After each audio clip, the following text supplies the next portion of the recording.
This team right here has held it down so well. I'm AJ Caruso. I am the CEO and president of Love Blue Inc. We conserve our oceans through community outreach and organized beach cleanups. We need to wake people up about this pollution and debris crisis that's all over our beaches. I think it's really inspiring people. Like, people love to come out to the beach. It's a great excuse to be outdoors, and we have a really great mission. People like to help do their part and protect the oceans and the beaches.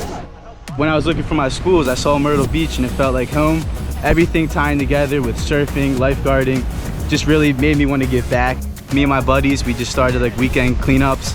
And then every week we just invited more and more people out over social media. They actually thought they were just going to have one community cleanup and that was going to be it, but it caught wind in their community super fast. I don't think he had any idea what he was getting himself into. It's insane. Coastal was the first chapter just a little over 2 years ago, so it's crazy that there's almost 8 of us now. We have 3 chapters now in New Jersey. We have 2 in Florida. We actually have 1 in California too. So we're still growing, we're still expanding. Our goal is to cover both coasts, so we just touched base in the West Coast, so hopefully it spreads like wildfire over there too. I'm gonna be honest, I think it's gonna go global.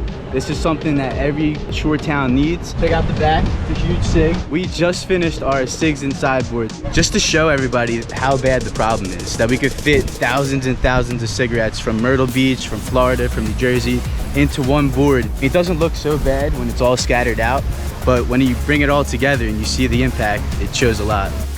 I'm internal vice president for the national organization, so after I'm done at Coastal, I'll be directing all of the chapters, not just this one.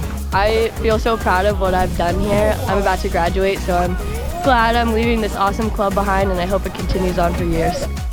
This is honestly the best thing I could ever ask for out of college. I went in as a boy and I came out a man because I learned the business skills, the social skills. There's always going to be a piece of me here, and we're leaving a legacy behind, so that's what it's all about.